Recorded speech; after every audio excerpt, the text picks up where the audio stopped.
Have you ever felt deep love from an animal? That kind of love is honest, steady, and pure. But what happens to animals after they die? Is death the end for them? Or is there something more, something beautiful waiting beyond this life? Today, I want to share a powerful story with you. It's a story that changed my life, and it might change yours too. It's about love, loss, and the surprising way God speaks through His creation. Before we start, please let me know in the comments where you're watching from. It brings us together as one big God's goodness family. Don't forget to subscribe, give this video a like, and prepare your heart. What you'll hear today might change the way you see animals and the afterlife forever. My name is David. I'm 54 years old, and I live in a quiet town in Oregon. 2 years ago, my life completely fell apart. My wife, Margaret, passed away suddenly after doctors found a fast-moving cancer. We had no time to hope or prepare. In just a few short months, he was gone. The silence in my house after his passing was overwhelming. I stopped doing things I once enjoyed. I spent my days watching TV I didn't care about and only went outside to buy groceries. Life felt grey, empty and heavy. I had already lost my father to illness years ago, and it took me a long time to recover. But this was different. Margaret was my soulmate, my closest friend. We built everything together. He made our house feel like a home. His presence made every moment special. One cold afternoon, something happened. I was walking back from the grocery store when I heard a small, soft whimper. It came from behind a dumpster. I looked closer and saw a cardboard box. Inside was a tiny puppy. He was shaking from the cold, his body thin, and his eyes full of sadness and fear. Someone had left him there to die alone.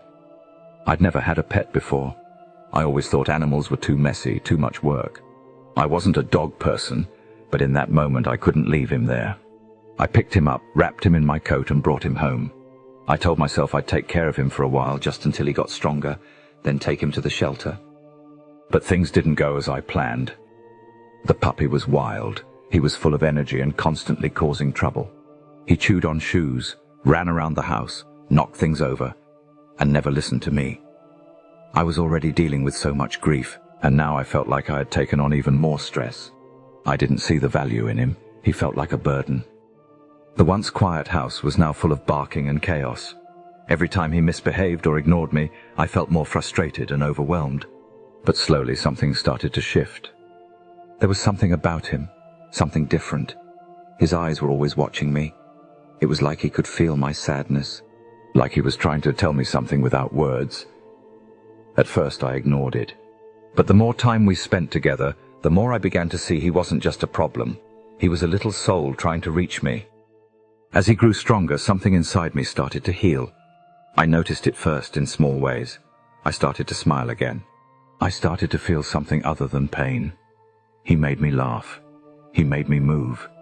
He reminded me to live. So I gave him a name, Benji. I didn't choose the name lightly. I picked it because it reminded me of kindness and hope. Benji became more than just a pet. He became part of my heart. I started to believe that maybe God had sent him to me at the right moment to save me from drowning in sorrow. Just as my life was starting to feel okay again, something terrible happened. It was a sunny afternoon, and Benji and I went for a walk like we always did. The weather was beautiful. Everything felt peaceful. As we approached the crosswalk, a car slowed to let us pass. I looked both ways and stepped forward, with Benji just a little ahead on the leash. Then out of nowhere, 2 cars sped around the stopped vehicle, racing. They didn't see us. Everything froze. I heard the roar of the engines. I saw the headlights flying toward us. I tried to pull Benji back, but it was too late. There was a loud crash. I felt the leash snap.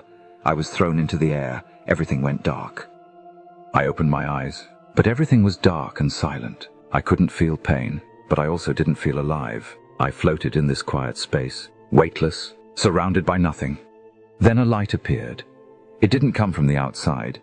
It came from within, warm and gentle like a soft fire burning in my chest. That's when I saw him. Jesus! He stood before me, glowing with peace and love. His eyes were kind, full of compassion. Just looking at him made all fear leave my heart. His presence wrapped around me like a comforting blanket. I had never felt such peace before. "David," he said softly but clearly. "Do not be afraid. You are here for a reason greater than you understand." I felt all my pain and sadness fade away. It was like the heavy burden I'd been carrying for so long had suddenly disappeared. I looked at Jesus, amazed, not knowing what would come next. "There is something you need to know," he continued. "Something about you, and about Benji." His words struck something deep inside me. I felt like he could see all of me, even the parts I didn't understand myself. "Benji was sent to you for a special reason," Jesus said. "The day you found him in that box was not an accident." A chill ran through me. I remembered it so clearly, how he looked, cold and scared on the edge of life. Just like me, I had been heartbroken and alone, and so had he. Jesus nodded gently. "You and Benji are two wounded souls who found each other. His pain was your pain. His loneliness was your loneliness. But you chose each other, and by choosing love, you saved each other." I couldn't hold back my tears. It was true. I hadn't just rescued Benji. He had rescued me too. In all those months, I had talked to him like a friend. I had cried into his fur. I had found comfort in his quiet presence. He had been there when no one else was. Jesus smiled, his eyes full of understanding. "The bond between you and Benji is deeper than you know. It's not just the love between a woman and her dog. It's the connection of two souls who recognize each other." I wept. Lord, I didn't know animals could feel this much. I always thought they were just pets, not spiritual. Jesus shook his head kindly. "Animals are more than people believe. They are gifts from God, messengers of comfort and healing. When someone loses their way or is overwhelmed with sorrow, God often sends an animal to bring love back into their life." I closed my eyes and took in every word. It all made sense now. Benji wasn't just a dog. He had been chosen for me. "But Lord," I asked through tears, "how do animals understand us? How can they feel our sadness so deeply?" Jesus looked at me with such care. "Animals don't have souls the way humans do. They don't sin. They don't choose between good and evil. But they do have a spirit, a spark of life that comes from God, and nothing that comes from God is ever lost." My heart raced. "Does that mean I'll see Benji again?" Jesus nodded. "It is written," he said. "The whole creation waits eagerly for the children of God to be revealed." Creation was not ruined by its own choice, but by the will of the one who allowed it to be so. Yet it holds on to the hope that it will one day be set free from decay and find the freedom of God's children. Romans 8:19-21. I paused. "So even animals will be part of that freedom? Will they be restored too?" "Yes," Jesus answered. "When all is fulfilled and sin is destroyed, creation will be made whole again. Nothing created with love will be lost. In my kingdom, every creature will have a place. Animals will no longer suffer." Then Jesus showed me a vision. I saw a new land, shining, peaceful, perfect. The air was clean, the rivers sparkled, and the sky was wide and bright. In endless green fields, animals of every kind ran free, without fear, without pain. Wolves rested beside lambs, lions lay peacefully with children, horses galloped joyfully across golden grass. And then I saw him, Benji. He was there, strong, healthy, full of energy and joy. His eyes sparkled, his tail wagged, and I could feel his spirit glowing with happiness. He was waiting for me. Jesus looked at me. "Benji will be here, David, just like all the animals who have truly loved and been loved. Their love is not forgotten. It lives on." I sobbed. "So, every animal we've loved deeply will return to us one day?" Jesus nodded gently. "Not every animal forms a bond with humans. Some are simply wild, part of the earth. But the ones who have walked beside you, loved you and received your love, they will be with you again. Love is never wasted." I dropped to my knees, overwhelmed with gratitude and awe. The love between me and Benji would never end. Not even death could break it. Jesus said one more thing before the light began to fade. "When you return, tell others what you've seen. The world has forgotten how precious God's creatures are. Remind people that every life matters, and every bond of love is a holy gift." Suddenly, I saw another image, Benji's body, lying still on the road, blood on his fur. But I also saw the spark in his eyes. He was still alive, faint, but holding on. My heart broke as I saw Benji lying there, struggling to breathe. His body didn't move, but his eyes, those eyes still held life. I dropped beside him, tears pouring down my face. "Lord," I whispered in my heart, "why must he suffer like this? He's already been through so much. He was abandoned, unloved, and now this." Jesus looked at me again with deep compassion. "David," he said, "the suffering of animals is not part of my Father's original design. When sin entered the world, all of creation was affected. Pain, death, and cruelty were never meant to exist, but now they are part of this broken world." Then he showed me something incredible. I saw the Garden of Eden, just as it had been in the beginning, pure, beautiful, untouched. Animals lived in peace with each other and with humans. There was no fear, no pain, no death, only harmony. "It was always meant to be like this," Jesus said. "Animals were never created to suffer. They were meant to be part of God's perfect creation, and in my kingdom they will be again." I looked down at Benji. His little body shook, his breathing was shallow, but he was still fighting. "Will he make it?" I asked. Jesus placed his hand gently on my shoulder. "He has been badly hurt, and the journey ahead will be difficult. But his time is not over yet. With love, care, and patience, he will recover, and your bond will grow even stronger." I nodded slowly, wiping my tears. "And when his time does come, Lord, will I see him again, even after death?" Jesus looked deeply into my eyes. "David, listen closely. Animals do not have a soul the same way humans do. They are not judged. They don't sin or choose between good and evil. But they do have a spirit, a life given by God. And nothing that comes from God is ever truly lost." Hope filled my chest. "So, I will see Benji again? He'll be with me in your kingdom?" Jesus nodded with warmth. "As it is written, creation waits with eager longing for the children of God to be revealed." It was subjected to suffering, not by its own will, but in hope that it will be set free and share in the glory of God's people. I remembered those words from Romans 8. Now they had meaning I had never seen before. I finally understood. Our love for animals is not meaningless. It is part of a bigger divine story. Jesus showed me one last vision. I saw a beautiful land filled with light.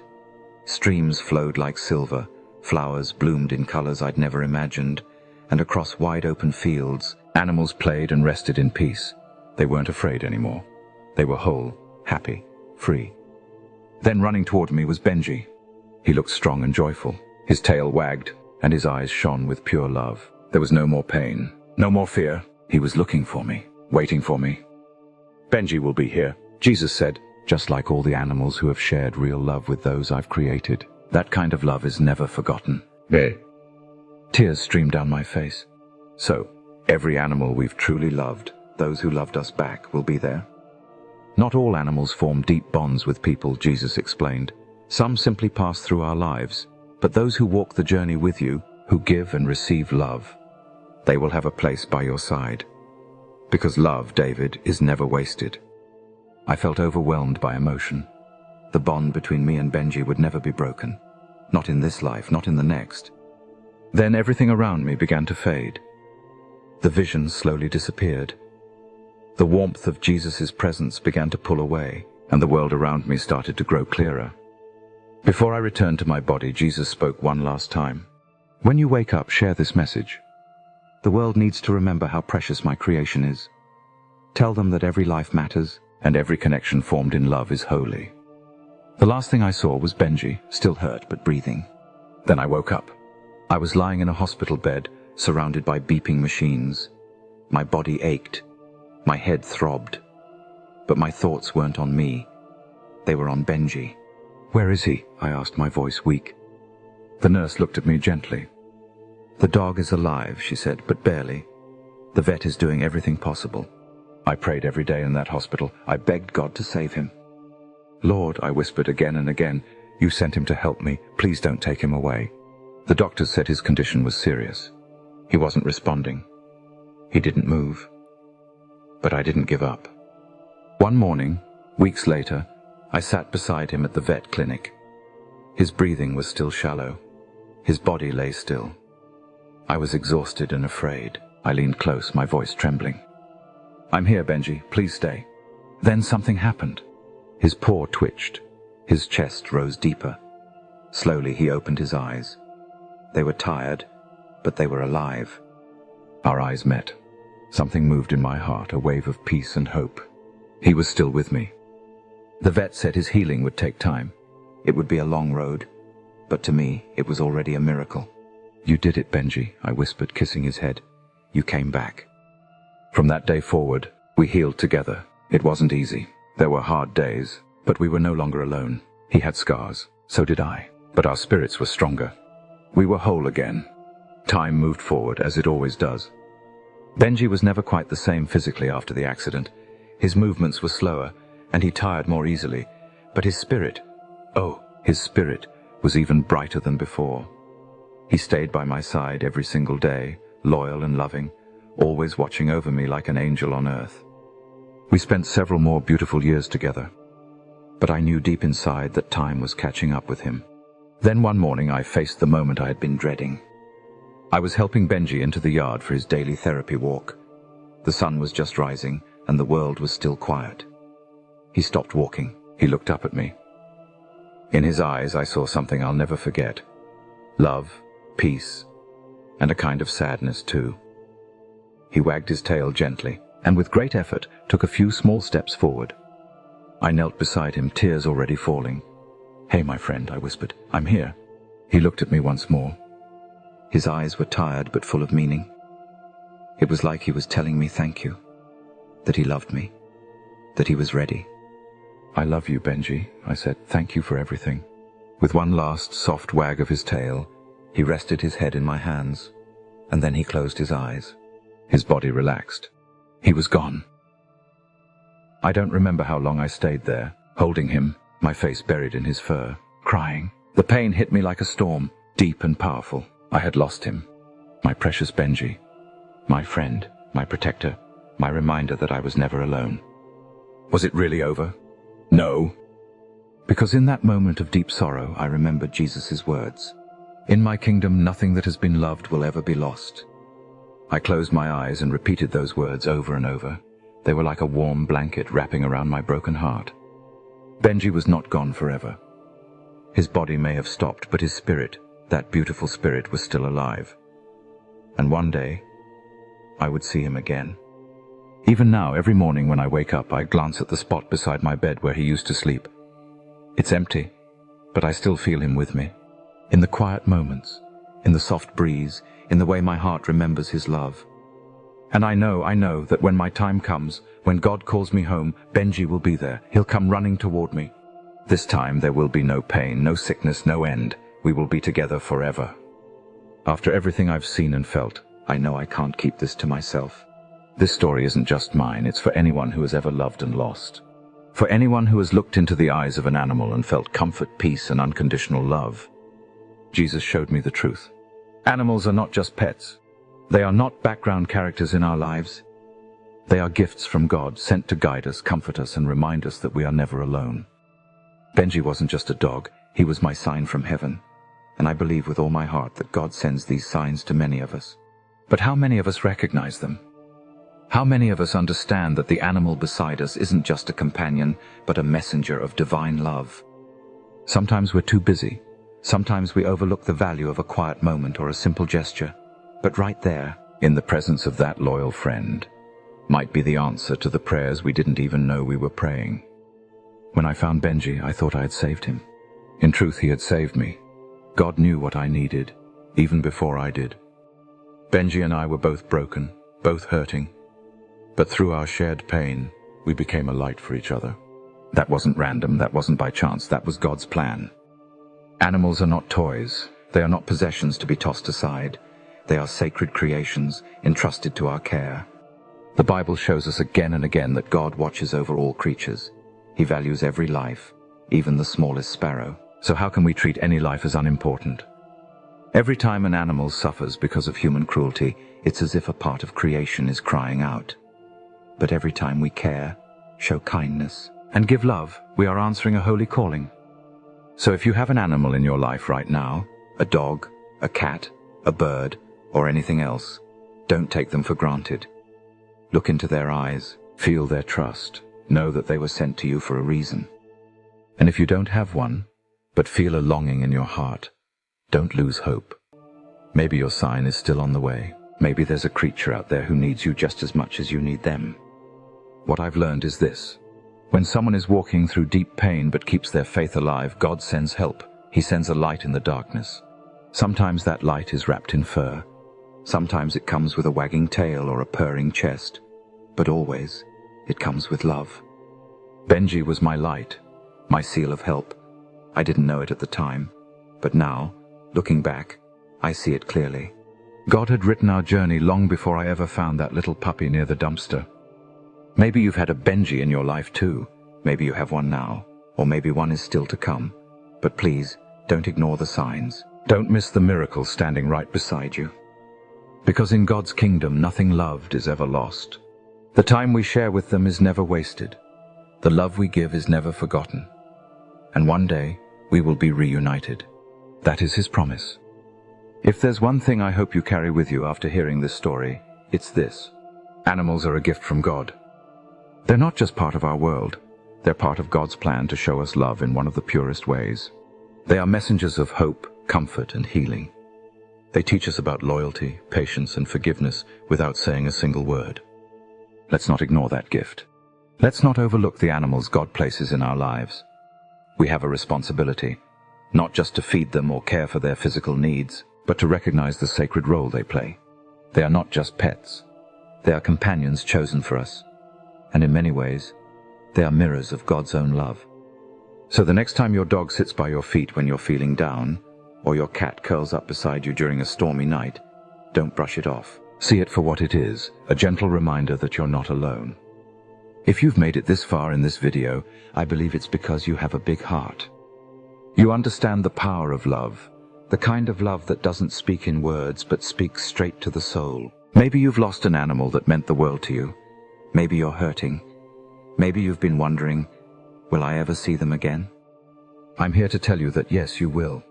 If that bond was real, if there was love between you and that creature, then in God's perfect plan, that bond is never forgotten. It isn't erased by death. It isn't taken away. It's fulfilled in eternity. I know that someday when God calls me home, Benji will be waiting for me. I'll see his tail wagging, his eyes shining, and we'll run together across endless fields without pain, without sorrow, and without fear. That's what God promised, and God keeps His promises. So if you've been touched by this message, if you've ever felt the kind of deep connection with an animal that goes beyond words, I want to encourage you. Don't keep this message to yourself. There are so many people in the world who are hurting, people who have loved and lost, people who are looking for signs of hope. Share this story with them. Share it with your friends, your family, or anyone who needs to know that God sees every tear, hears every prayer, and remembers every bond formed in love. And if you're someone who hasn't had an animal in your life yet, but feels that empty space inside your heart, pray. Ask God to send you a sign. He knows what you need, even before you do. And maybe, just maybe, your Benji is already out there, waiting for you. Here on God's Goodness, we believe that faith isn't just something we talk about. It's something we live. And part of living that faith is recognizing the ways God shows His love through creation. Animals are one of those ways. And when we love them, care for them, and recognize their value, we are doing something deeply holy. We are honoring God's heart. We are showing that His creation matters, that His love flows through even the smallest creature. So today, if there's an animal in your life, thank God for them. Love them with all your heart. Be kind, be patient, and be present. Because the time we get with them is short, but the impact they leave on us, that lasts forever. I'll end with a prayer. Lord, thank you for the beautiful creatures you have placed in our lives. Thank you for the healing they bring, the comfort they offer, and the love they give. Help us never to take their presence for granted. Help us to see them as you see them, precious, valuable, and chosen. Let us be good stewards of these gifts. Let our love reflect your love. And when our time comes, may we reunite with the ones we've lost and celebrate forever in your kingdom, where nothing loved is ever lost. Amen. If this message touched your heart, please let me know in the comments by writing Amen, or tell me where in the world you're watching from. It helps this community grow and helps others know they are not alone. And if you haven't already, please subscribe to God's Goodness and give this video a like. That's how we keep spreading messages of hope, healing, and truth from God's Word. Thank you for listening to my story. Thank you for opening your heart. And thank you for believing that love, real, God-given love, never ends. May God bless you. May He comfort you. And may He lead you to the signs He's placed just for you. I hope to see you again here on God's Goodness.